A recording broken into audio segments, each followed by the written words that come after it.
Welcome to Rehash, a Web3 podcast.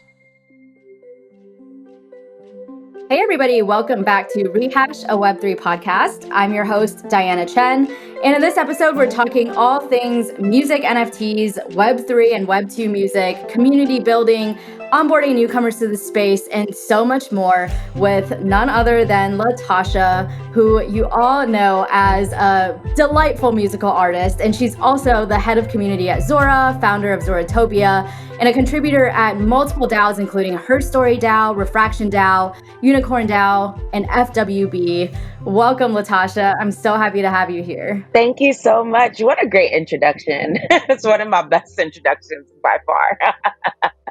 Amazing. I've been following you for so long. I've been to a couple of your shows, and I'm just excited to finally be able to speak with you and that we were able to squeeze you onto this season of the podcast. This is the last episode of season 2, and this is the best way to go out that I can think of. Thank you so much. Of course. So for anybody listening who maybe isn't super familiar with your background, can you just tell people a little bit about where you came from? Like, why don't we start all the way from the beginning? When did you start writing music and writing poetry, which is another thing that you've been doing for a while? Yeah, so I'm from Brooklyn, New York, Flatbush, Brooklyn to be exact. I grew up making music after unfortunate passing of a partner of mine. Passed away when I was 15, and then that was the start of my poetry process. I started writing poetry to heal and to work through the emotions I was feeling out of losing somebody. And that became, writing about all kinds of things once I went to Wesleyan University. I studied African American studies, psychology, and sociology.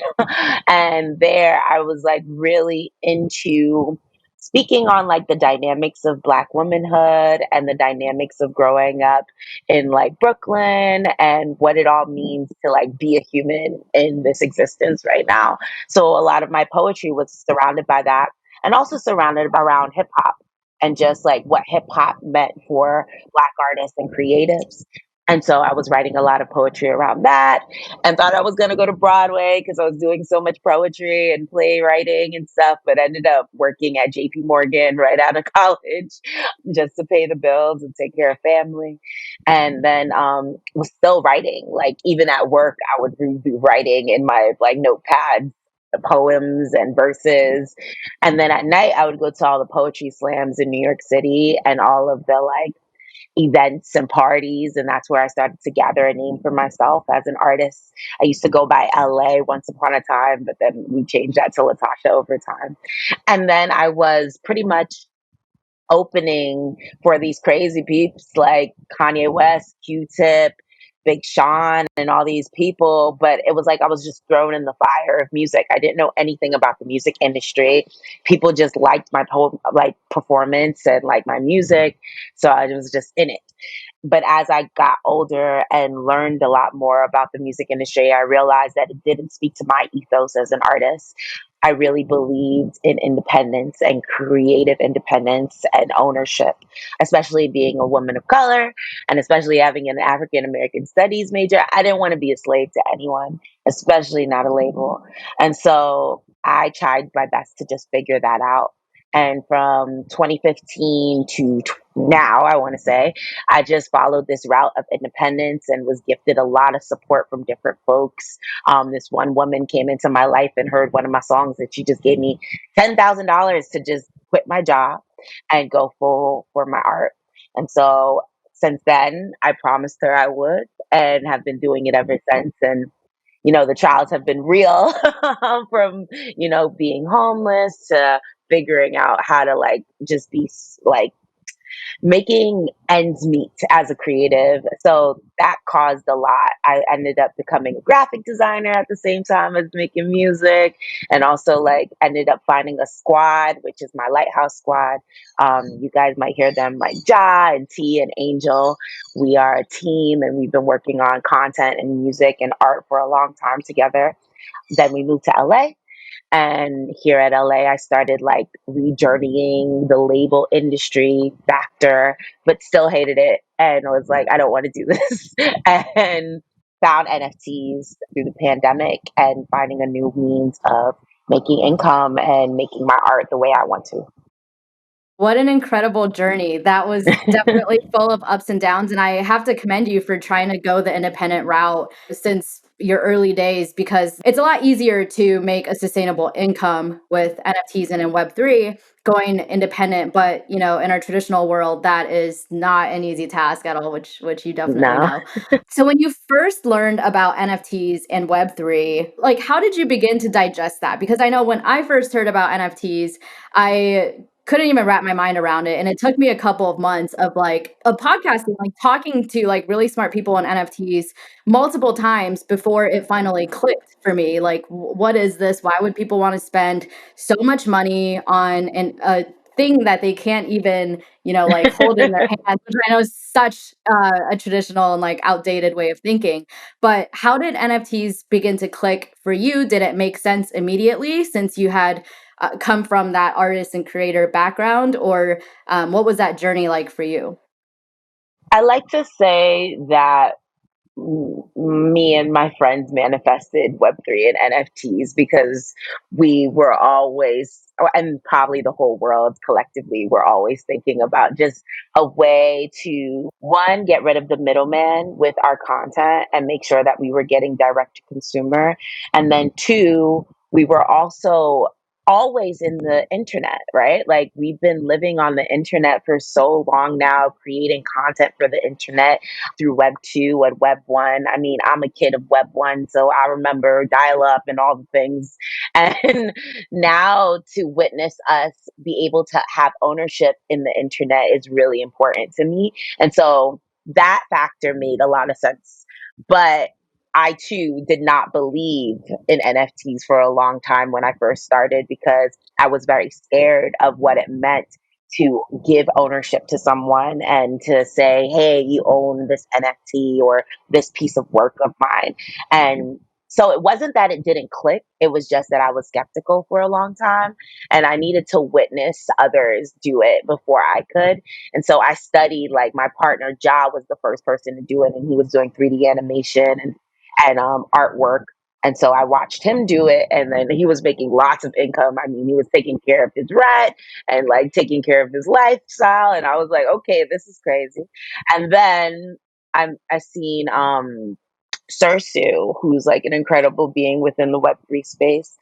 And Sursu really taught a lot to me and the rest of the camp on like how to like navigate this thing.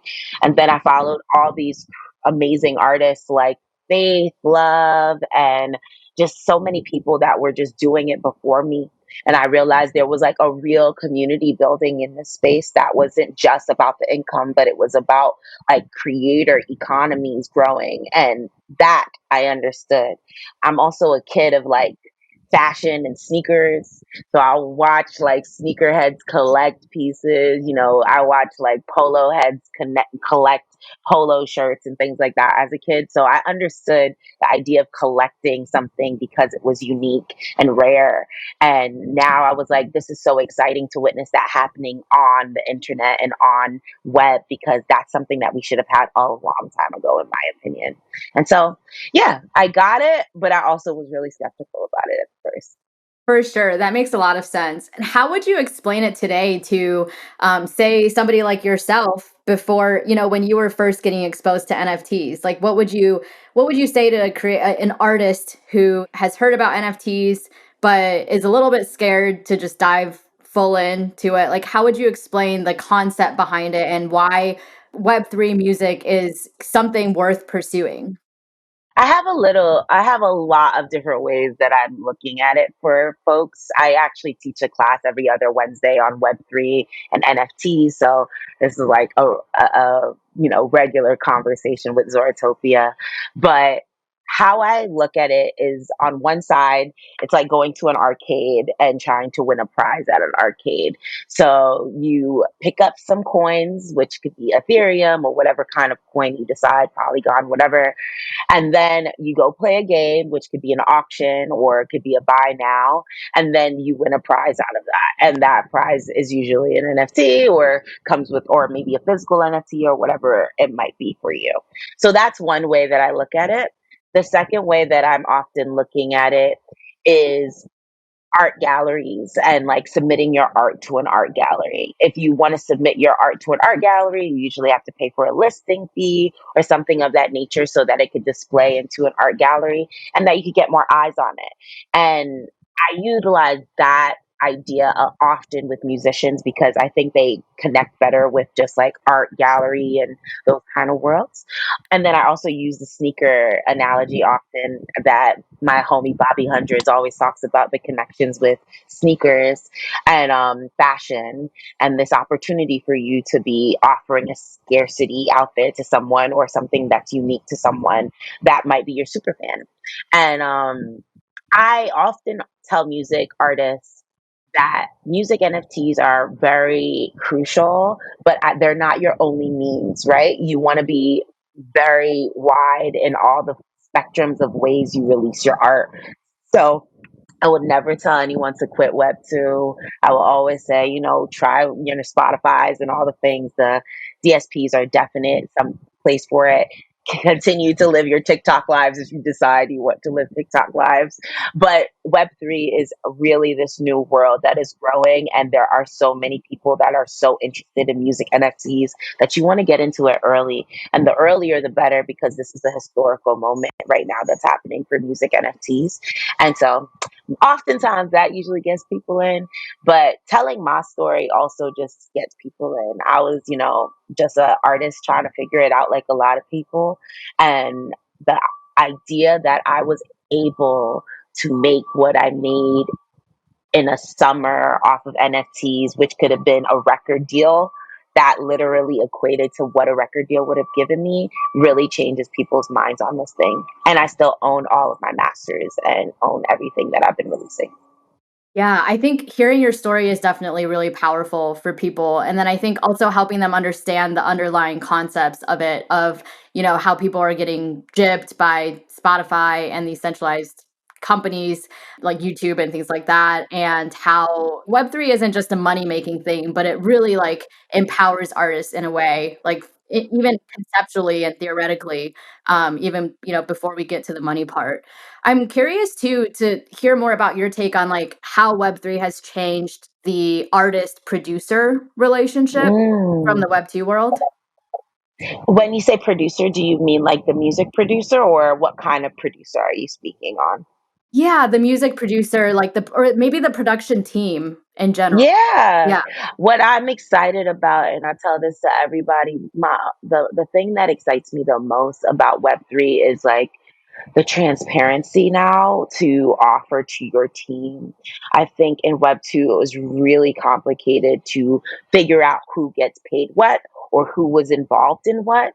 I mean, there are so many incredible artists in like labels that we never know who's in the background, right? We never know who's creating the visuals or, the content. We just say we love Beyonce's video, but we don't know who directed it or who was a part of that manifestation, right?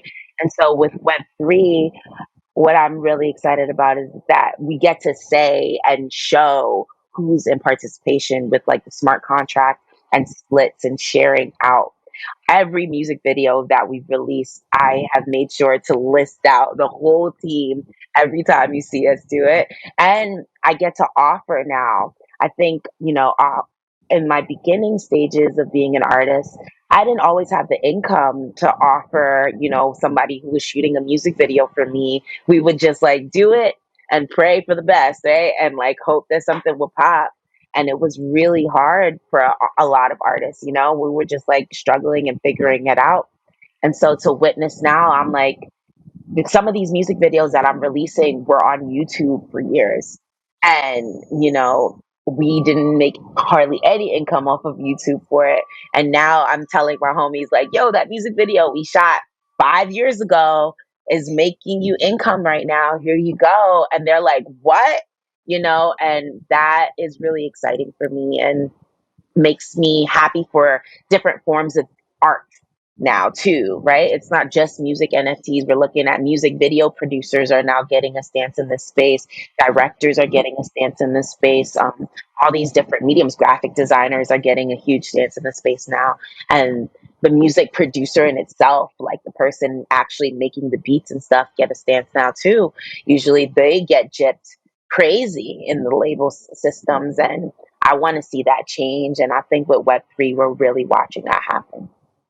Yeah, I completely agree. And to me, creator has always been a bit of a misnomer because when people think creators, they think, the person that they see on the screen. Like they think Latasha, Exactly. but they don't think about all the other people that you have in your team. And I think with Exactly. Web3, it's like we're able to give something not only to the front facing, the public facing creator that we're the person that you see their face or that you hear their voice, but really like everybody involved in that team. And I think things like sprints Exactly. like really enabled that to happen in a really like fast and easy and transparent way. Exactly. Fast is so key too, because so many artists wait months for checks, right? When the pandemic hit, I almost waited a year for some payments to come in. And that is like so hard on artists. And it's such a challenge to just try to like figure out how to make ends meet and continue to make your art as well when you're waiting 30, 90 year net year. Like that's insane. And now we're witnessing this new means with Web3 that it comes immediate, and that's exciting for me. Wow, 1 year is wild. Like 30 days Right? is pretty standard. I mean, even 30 days though, which is pretty standard, is still a long Right. time compared to like 30 Right. seconds. Right, exactly. So it's so beautiful to see that now, and that warms my heart the most. I get emotional about it, like especially with my team. Like we've worked so hard with each other, and they've worked hard for me, and to now be able to like have these auctions, and we all like wilding out because of an auction, and witness like a 13 ETH bid come for a music video that we just shot in our garage. That says a lot. And I'm just really grateful and happy that this space is here for us to like show these moments. So awesome. So I'm curious then, because in the Web 2 world, music labels are a big part of Right, any musical artist's career. Like right. not for you, like again, kudos to you for going independent way back then, but for most people, the goal is to get signed with a label because then it can really help you get exposure. So in Web3, what do you think is going to happen to music labels? Is there space for labels to exist in Web3 music or Absolutely. I do think there's a space for labels, but I think it's going to become more of services. I don't think it's going to be the same kind of standard of 360 anymore. Once more artists get involved into Web3, they'll realize that they have this smart contract and they have this ability to say, now, this is what I am worth. And I think that's the power, right? We're empowering artists to know their value, know their worth, and they can go to a label now and say, hey, this is how much I made in a year just with my NFTs and with my other stuff. What can you guys really offer me? And artists now possibly will have the opportunity to say, hey, I just want these parts from you. I don't need all of these other functions. I just want marketing, or I just want to make sure I'm getting playlisted or whatever, right? And that is the key. I think what we didn't have before was this clear view on where our income was coming from and how much income we were getting. Yes, we have like back end distribution things that show us, but we don't know who our fan is. We don't know like who's listening to my song "Who I Am" 1,000 times. We don't know any of that stuff in the Web 2 world. But now with Web 3, there's this beautiful synergy we're having with our fan and this opportunity to grow our leverage on the other side. And I think labels will just have to get ready for that and be prepared to become more of a service kind of company instead of you're owning everything.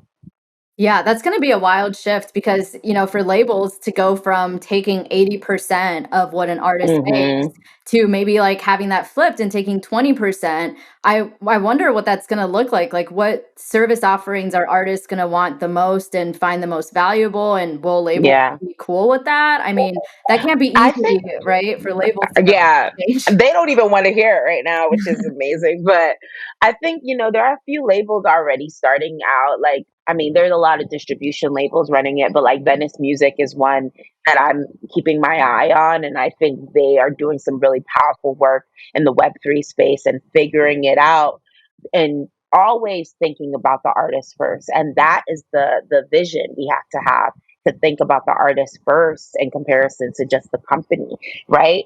And what I'm hoping for is that artists can actually become partners instead of just signed, right? You become a partner to the label, because another thing that I think we always, skip over is that oftentimes artists are the ones who are bringing so much information to labels, right? Labels are getting so much out of artists and creatives, and they're telling them what's hot, what's not, all these things.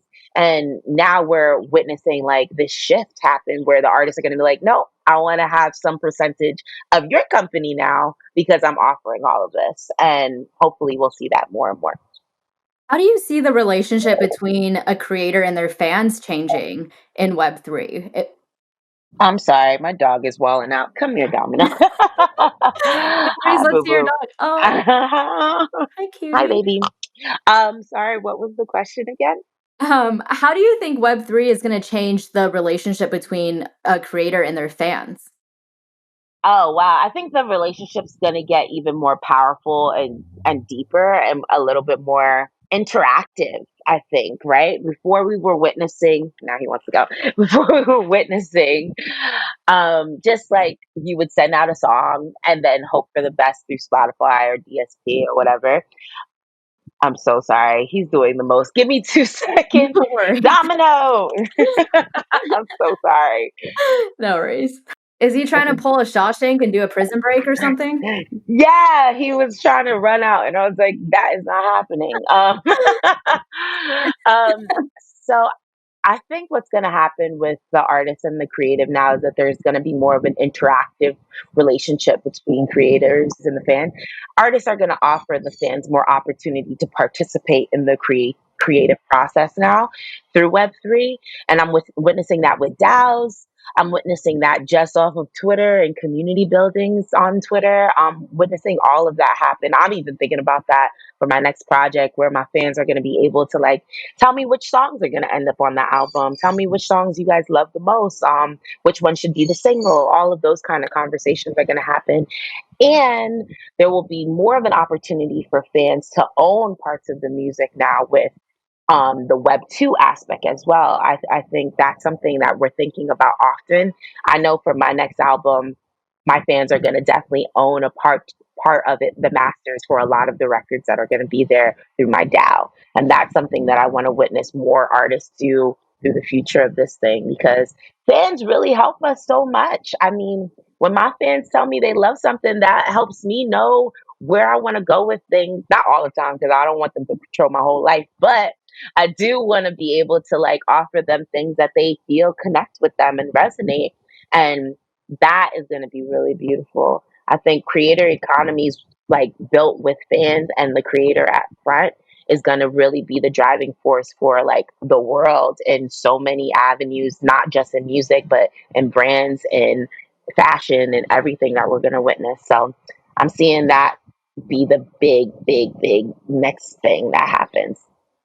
It's so cool too when you give your fans some control over your music or your creative works and they just get it, right? Yeah. Like when you're like, "Okay, tell me which songs you like the most to put on this album," and it happens to be the exact same songs you like the most, you're like, "Hell, you guys get it." That's the best part. That is the best part. Yeah, for sure. So, with everything that Web3 has done for music NFTs and for creators in general, what are some things that you think Web3 hasn't yet been able to meaningfully address in this creative world? I think there's a lot that we could work up to and work on right now, especially resource building and offerings to like different communities. Oftentimes, when I'm having these conversations on Web3, folks either detest it because they don't understand it, or they are like, what is this completely? And so I think once we're at the point where we could offer more knowledge in an easier and succinct way where people can easily access things, we'll be in a better place. And when we could realize that our system right now still is run in a classist way. Like we're still working off of like who has the income to participate, right? And I hope that in our near future we could figure out more means where folks who don't have all the resources could participate in the same way that anybody with resources can participate. So I'm really ready for that. I'm big on fighting for, marginalized communities to be in this space because I think some of the best art comes from BIPOC folk and LGBTQI plus folk.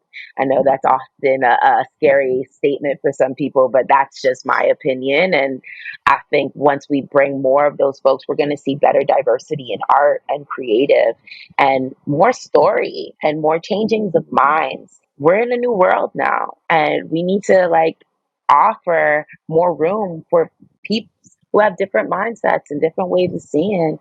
And so I'm really, really hoping that we could walk into that space with Web3, and Web3 could connect with the fact that we're moving into the future. And I think the future is in women. I think the future is in BIPOC folk and LGBTQI plus folk. And I hope we could all see some of that happening very soon. Preach. I'm with you 100%. And speaking of diversity, because I know that has been a big part of your work, even from school, you were learning about that way back when.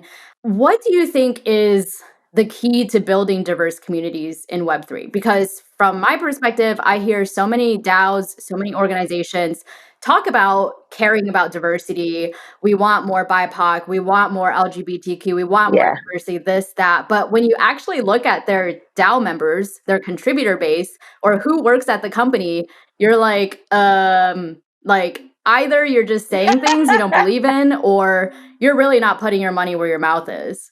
So Right. from And your that's perspective, it. what should people be doing differently? Like, why are we seeing such a disconnect? I think there is various reasons why we're seeing that disconnect. And I think one of the reasons that we're seeing that is because a lot of the communities are still income driven. And oftentimes to bring diversity into a space for folks seems not at their root value, which is to create income, right? And that is a problem in itself.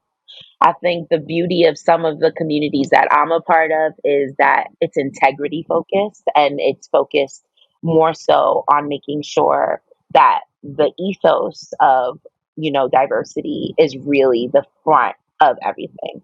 And so when you start to think, oh, I just want to make money, you're going to attract folks who have money. And right now, folks who have money don't always look BIPOC or LGBTQI plus or women, right? They're usually not them. And so the same groups of folks end up in the same rooms. And so I think it's really, really important for us to make room for different forms of folk with different like ideas and, income and everything, right? And I think one of the strongest ways to do that is hiring folks that have the skill sets to, build out things that are going to bring diversity into the space, but not just because they bring diversity. I think you also should hire folks just because they bring in dopeness into your job, your workspace, right? And I always say this, but I think when Zora hired me into, Zora into working with them, I think that was a really powerful move for them because it allowed for others to see that they could bring an artist into the table. And bringing artists into the table will allow for more folks to have different mindsets and see different things. And that I think is something that more companies, DAOs, anybody should start thinking about. Like, don't just say we're going to put you as the picture on the, website or whatever. Also say, hey, we're going to actually offer you some income and something for your work and value in the world and in the space that you're in. So broadening out a little bit, when we talk about community building in general, that's something that you've done a fantastic job of at Zora and with starting Zoratopia. I guess, like, first of all, how would you describe the community that you've built at Zoratopia? And what's your number one tip for building such a strong and loyal community? Thank you so much for that love. I think my number one tip is keeping compassion and heart at the forefront of Zoratopia. You know, a lot of people are like, oh, don't gatekeep, don't do that. And I agree. But I think also we need to be really mindful about the energies we're bringing into Web3 and the people that we're bringing in. So I'm very cautious about like Zoratopia and the folks that walk into Zoratopia because I don't want it to be just a money grab space for folks. I want this to be an actual space of education and community. And I love to say that, you know, I want Zoratopia to be the place where people find their own utopia, like the place where they could find their own, you know, worlds for Web3 and build their own. And so we keep that at the forefront of everything. When we first started Zoratopia, it was because my DMs were flooded. I was getting like, I can't even say how many DMs. And so I started a webinar every other Wednesday, to just teach folks on the basics of Web3, how to mint, what platforms are out there, about Zora, and all the things. And then we would get into deeper conversations about like what heart work looks like and what energy work looks like within Web3. And then things got really like deep for people within the space. They started to create their own communities, and we created group chats where people would connect and just talk to each other, share each other's work. And those group chats ended up like wanting events and meetings and things of that nature. So we created Zoratopia IRL. And that first one was our crypto cookout in New York City. And then later on, we did Zoratopia Art Basel, South by Southwest, and with NFT NYC recently. And now we're about to go to Oakland. And hopefully by next year, we're on the tour with all of the Zoratopia teams and people that are there.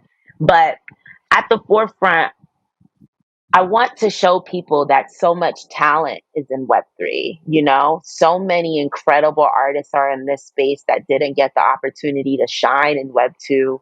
And so I hope that with Web3 and Zoratopia, not even just with Web3, I hope with Zoratopia, people could like really see what's out there and give them space and room for love.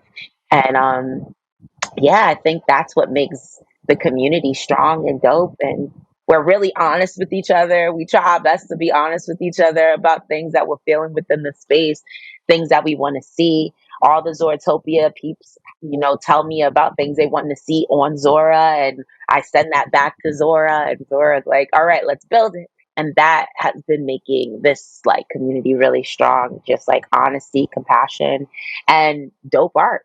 Really. That is so cool. I remember when you first started Zoratopia as like your biweekly Zoom calls, because at that same time, I was also getting a lot of DMs in my inbox about like asking, really basic questions, a lot of like very repetitive questions. And my response to that was to turn off my DMs, which is a way worse I'm not solution mad than at what you at you did. all. I'm not mad at that at all, though. So yeah, I got to take a page out of your book and learn how to channel that in a more positive way. But it's been so cool to see it evolve into what it is now. And I guess like now, how can people get involved with Zoratopia? Is there a Yeah. membership, or do Yeah. people just Oh, like that's such go a to good something? good idea for a membership. Well, V2 is coming. So Zoratopia V2 is coming up in September, which I'm really excited about. We're gonna have a website. We're gonna have like all these cool perks for folks that want to be a part of Zoratopia. We'll have an NFT coming out very soon that's just Zoratopia based. So if you have that NFT, you get like special perks at IRL events. But honestly, the classes are going to start back up in September, and all you have to do is just follow Zoratopia at Zoratopia on Twitter and on Instagram. We'll soon have an Instagram coming up as well, and the RSVP links will be up for people to sign up. And then we just send you out an invitation every other Wednesday. We wanted Zoratopia to also be really accessible. So if you don't have an NFT, if you don't have the resources for it or anything, we want you to still be able to participate if you can get on a Zoom. So we're leaving that open for you. And then we're going to just keep evolving other parts of it to like make sure that this space is expanding. I can't say the secret about Zoratopia coming up soon, but something really amazing is about to happen with it. And I'm hyped for everyone to see that soon. Oh, dang. You Big gotta live a alpha, big alpha yeah. coming. You gotta leave us on a cliffhanger like that, man. Okay, last question for you. If somebody is just starting their musical career today and they're curious about all of this, what would be your advice to somebody who's just starting their career today? And how would this be different from the advice you would have given like 5 or 10 years ago? Such a great question. The offering that I would give someone who's just starting their career today is one, trust your gut and heart in your art. And I know that's really just cliche, but I often felt in my career I was like turned in different directions because I didn't understand my fullest self as an artist. And I hope that the artists that are coming up today can really, really trust in themselves.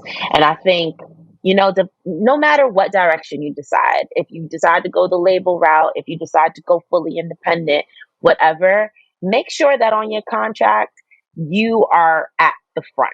You should be making sure that everything in the contract, make sure that you're getting the strongest hand at it, because I do not want to see artists struggle anymore. We're not in that world anymore.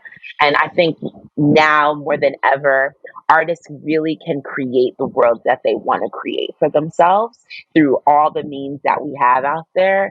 I mean, through even IG and TikTok and all that stuff. If you wanted to create your own world through that, do it. But with NFTs and Web3, this space really speaks for that. And I just want you to know that you have this for you and ready for you. And there are people waiting to support you out here too. And don't be afraid. I think a lot of artists are really scared of Web3. And if you own your art, if you own the masters, if you don't have any ties with the label or anything, this is a beautiful place for you to just plant your seeds, because you still own your art. The thing that people are owning is the NFT. They're not owning your art. So you still have the opportunity to do all the things you wish for. And actually, collectors love it when you're doing more with your art. If you're out there sending it to Web2, releasing it on YouTube, they get so excited knowing that their art, the piece that they own, that unique piece, is now out there in the world, and people are like loving it, and they'll go to the party and be like, they don't know that I got the NFT of this song playing right now. So just believe in it. And I think it's really important to keep your integrity, especially right now. The world is in a very scary place on all fronts. And we want to make sure that the artists that are coming up are keeping their truth and keeping aligned with their heart. And that's going to make for better art and better worlds, and hopefully a better Web3 too. I love that. What a great note to leave on. Thank you. And then last thing, Latasha, on every podcast episode, we end with a quick little game called This Yeah, or That. So I this is love our that. final one of the season. It's really easy. I just say 2 words, A or B. You tell me which one you prefer. There's no explanation needed. Just quick lightning round. I have 10 pairs of words, and we'll just breeze through this. All Okay, right? cool. Okay. First one, Bitcoin or Ethereum? Ethereum, Crypto or Web3? Web3, DAOs or NFTs? DAOs, Bear market or bull market? bull market, Creating or collecting? creating, Culture or tech? culture, Hip hop or R&B? hip hop. Audio or video? Damn, you got me. Video. I was like, you're too good at this. You're blowing through this too smoothly. I gotta stump you with something. That one All was right. tough. Next one, past or future? Future. And the last one, Earth or space? Ah, damn, another good one. Earth. All right. Well, thank you so much, Latasha. Before you go, just tell people where they can find you, if they want to follow you or they want to check out your music, buy your music, NFTs. Go ahead and plug away. Yeah, follow me at call me Latasha, Latasha, on Twitter, Instagram, and all the socials. You could also follow Zoratopia at Zoratopia, Zoratopia. And that's where, if you want to like learn more about Web3, get involved, that's a great place to start. And yeah, and my music is on all streaming platforms. Just look up Latasha with an accent on the A, the last A. All right, that's it. Amazing. Thank you so much, Latasha. Again, thank you everybody for tuning in. This is our last episode of season 2. So go ahead and get caught up on all the episodes you missed, and we'll be back in about a month or so with season 3. Bye, y'all. Thank you for tuning in to this episode of Rehash, a Web3 podcast. The guest in this episode, Latasha, was nominated by Ellie Dots and voted onto the podcast by Tyler Internet, Ellie Dots, and Diana Chen. Some of the questions you heard were submitted by Karsten, Ellie Dots, Tyler Internet, and Frisian. Rehash is hosted by Diana Chen, produced and edited by Ellie Dots and Tyler Internet, and as always, supported by refractionDAO. To stay up to date on all things Rehash, you can follow us on Twitter at RehashWeb3 and join our Discord to get involved.